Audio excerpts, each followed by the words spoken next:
gusa umuntu nasanze hariya mu Rumonge niwe yambwiye ngo ni wowe watumye duhangayika, yambajije ko nyene gusa cyamvuga nti nije wenyene urumva byashitse hanyuma rero ntangire byo gusubira kubana namwe banywanyi mudahwema gukurikira makuru n'ibiganiro dushikiriza imisi yose ngakora imbonesha kure yanyu. Nabahaye kaze muri umwanya w'amakuru abandanya kuvugwa cyane kuri uyu munsi wa gatatu ku itariki ya 23 Munyonyo. Uwo muhejeje kumviriza dutangura aya makuru n'umumenyesha makuru Yeremiya Misago, ndetse muza no gukurikira amajambo yiwe ku buryo burambuye. Ku munsi w'ejo igipolisi cyashikirije umuryango uwo mumenyesha makuru yari yarabuzwe irengero kuva ku munsi wa gatandatu. Pierre Nkurikiye asanzwe ari umuvugizi w'ubushikiranganje bw'intwaro yo hagati iterambere rusange n'umutekano, ari kumwe na Dr. Sixte Vinyini Muraba arongoye mu rwe wigenga ujerwa gateka kazi na muntu, bashikirije ku mugaragaro uwo muryango w'umumenyesha makuru Yeremiya Misago yarabuzwe irengero.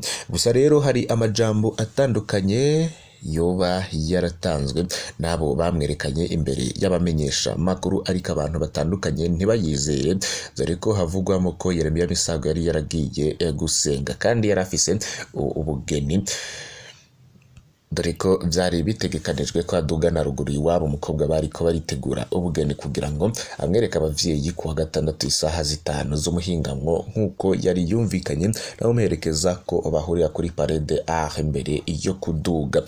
Ico gihe abantu batandukanye baramurondereye baramubura, ariko abo bari kudugana bamaze kumurindira bakabura, baciye batangura kumurondeza gushika yaho abagenzi biwe bakorana baja kumurondeza mu busho bw'igipolisi no mu bitaro canke mu buruhukiro bw'abapfuye wirya nino mu gisagara ca Bujumbura. Pierre Nkurikiye yagize byinshi amenyesha n'abandi bari baraho, ariko mu bibazo bitandukanye abantu bibajijeho ni video oyo mumenyesha makuru yasohoye ku munsi wa mbere, ariko akebaguzwa bisa naho yarafise ubwoba kuko yarashoboraga kuba ari kumwe n'abandi bantu batandukanye. Muri aya makuru muraza gukurikira Yeremiya Misago ingene yabishikirije igihe bamwerekana imbere y'abamenyesha makuru. Ni byinshi rero yari binyegeje cyane, gusa muraza gukurikira ibwiwe umuco yatanze. Ni muri video tuza kubahereza mu kanya gato ku buryo burambuye. Hari nindi nkuru ibabaje muza gukurikira ku muhinga mukuru wa 22 Munyonyo, arisanganya ryabereye kwibarabara ry'igihugu rigira 14 mu ntara ya Muyinga, aho imodoka yari yunguruje abantu mu bwoko bwa Coaster yataye ibarabara. Ibitari bake byarahoronekari harimo n'abantu batandukanye baba baritavye Imana, ndetse turaza no kubabwira byinshi kuri inkuru muri aya amakuru. Ico musaba nuko ufyonda kuri subscribe canke sabone ni utari wafyonda ko ubuke no kubisangiza bagenzabe kugira badacikwa nayo yose dushikiriza. Ndabahaye kaze, rega tutagurire kwireresi irimo Yeremiya Misago ivyo yashikirije igihe yerekanwaga imbere y'abamenyesha amakuru. kandi kuvejo ntawe nobeshera, nta n'umuntu yigeza nkankamira, nta n'umuntu yigeza ngikintu, nta n'umuntu yigeza ngira ikintu kibi, uretse gusa kumbaza ngo uretse gusa umuntu nasanze hariya mu Rumonge niwe yambwiye ngo ni wowe watumye duhangayika, yambajije ko nyene gusa cyamvuga nti nije wenyene urumva byashitse hanyuma asubira mu modoka nta n'ikindi kintu yasubiye kumbaza. Rero nta yindi ntumbero nimwe nari mfise uretse ivyo, nivyo byabitumye ikosa nakoze. Mugabo urumva nanje byanshikiye uko, urumva uko kuntu nyene byancanze no kuba ntigeze mvuga, ntigeze nkominika. Nico gituma abantu baciye bagira ubwoba kubera kumbure hahitiye ibintu bitameze neza, abantu bagirirwa nabi. Burya naje nagiye gusanuka maze kubona yuko bariko barandondeza. Ubundi bwogo no mu mutwe sinigeze niyumvira, nariko ndategura nti byara premide ndataha, nta n'ikindi kintu niyumvira. Rero nuko byagenze. Jewe muri make rero iyo nagiye nta muntu n'umwe yanjanyeyo, nta n'umuntu twajanye no kujana bisanzwe. Nije nagiye jenyene, nta muntu yantwaye ku gahato, nta muntu yigeze ngirira nabi, nta wandi ikintu, nta n'umuntu yigeze ambwira nabi gushitsa kuri no saha turiko turavugana. Ni umunyamakuru Yeremiya Misago yari yaraburiwe irengera ariko kuva ku munsi w'ejo akaba yarerekanwe. Tubandanirize ku nkuru mpejeje kubabwira, ni inkuru ibabaje cyane mu ntara ya Muyinga. Imodoka yagize isanganya ritana umukenyezi umwe, abandi 21 nabo barakomereka.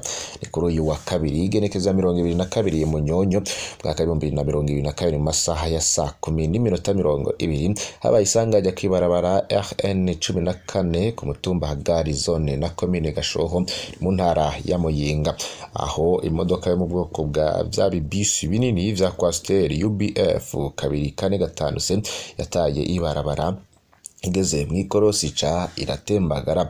Igipolisi kimaze gushikaho vyabereye iryo sanganya kikaba casanze umukenyezi umwe ari we yahitanywe n'iryo sanganya, acajanwa mu buruhukiro bw'ibitaro vya Muyinga hamwe n'abandi 21 bakomeretse baca bajanwa ku bitaro vya Gashoho.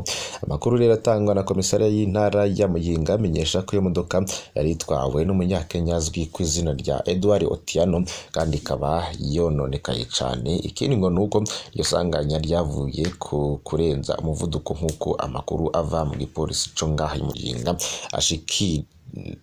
ashishikara kuvyemeza. Turihanganisha rero ababuriye ababo muri iri sanganya rikomeye cyane, ndetse turifurize gukira nabo barikomeremo bakajanwa ku bitaro.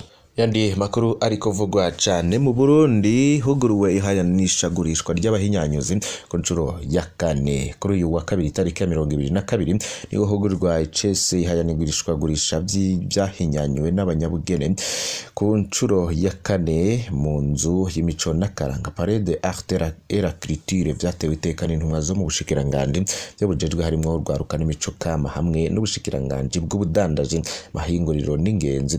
Iryo hayanishagurishwa rikaba ryatungarijwe n'amashiramwe 5 ryo Ajamap, Association des Jeunes Artistes, CASAF, UBC, ASB na Fondation Faith in Wakirongowe n'umutambukanyi mukuru w'inama nkeguza amateka Kigeme Ariane. Mu ijambo ryiwe Hatungimana Aaron arongoye Ajamap akaba yamenyesheje ko numbero y'iryo hayanishagurishwa ari guhuza abanyabugenegene kugira ngo bamenyane bunge ubucuti hagati yabo, agashimira cyane leta y'u Burundi ko dayingeshanya gufasha abahinyanyuzi mu kuja mu makungu kurata abikorerwa mu Burundi. Kigeme Ariane nawe arongoye Fondation Faith in Work amenyesheje ko bagiye kubandanya bashigikira abakenyezi kugira ngo boroherwe mu vyo bahinyanyura ari rya basanzwe bafise ibagora mu rugo bituma badashobora gukora ibindi bikorwa bibaha amafaranga. Twamenyesha ko iryo hayanishagurishwa ryiswe muhinyanyuzi w'iwacu tunganywa uko mwaka utashe kugira ngo abanyabugenegene barate ibyo bahinguye mu mwaka wose, bongere barate inyungu bakuye mu byo bahinguye kugira ngo bamenye neza ko mufuko wose waronse amafaranga nk'uko vyifuzwa n'umukuru w'igihugu Evariste Ndayishimiye. Hari abariko barashima ko kubabonye basubiriye kugira uruja n'uruza batarinze guca mu mazi. Abanyagihugu muri quartier Nyabagere bariko bashima ko basubiye kuronka kararo bacako bagira uruja n'uruza muri iyo quartier hamwe na quartier Muyaga ibihana Rubibe. Mwe rero hari abanyagihugu bafise amakenga ko katazomara imisi kuko hafi yake inkombe ziriko zirabomoka, kabona ko kari kubakwa hahora akabomowe kubera ko hasa nahariko harakomera kubera ivyatsi birinda inkukura vyahatewe. Dase nibiza arongo iyo quartier arabahumuriza ko ari vy'imfata kibanza kandi bashimye kukubaka ko bivanye n'uburyo cotwara. Avuga ko yatunganije ibikorwa rusange byo kubaka ko kararo kumvo yo korohereza generane yayo amakaritiye abiri hamwe no gukinga ko abanyeshuri babandi bahora n'abandi bahora baca mu mazi bagiye ku mirimo yabo ya misi yose batohitanwa n'urwo ruzi na rya imvura yatanguye kurwa ari nyinshi. Didas avuga ko hari n'akandi kararo kari muri iyo quartier ahitwa kwa Mavubi kagiye kubakwa n'abanyagihugu, gahumuriza abanyagihugu ku mugambi wa leta wo kuzokubaka ikiraro gikomeye nk'uko byashikirijwe n'umushikiranganje mu vyajejwe harimo iterambere rusangi ubandanya. Umenya ko abanyonga amamoto batari kure guca kuri ako kararo kubatswe haruguru gato yakahora kamaze imisi karasambuwe kumvo yo gutinya ko kohitana abantu kuko kari karahengamye cyane ariko abantu bakaguma aba agacako. banywanyi bacu ndabakengurukiye cyane ku bw'aya makuru ntimuze guciko nandi turabandanya gushikiriza ngaha kuri yimbonesha kuri cyo ngusaba nuko fyonda kuri subscribe canke sabone niba utari wafyonda ko ibuke no kubisangiza bagenzabe kugira badacikwa nayo makuru dushikiriza imisi yose ndabakengurukiye cyane murakoze kandi muhezagirwa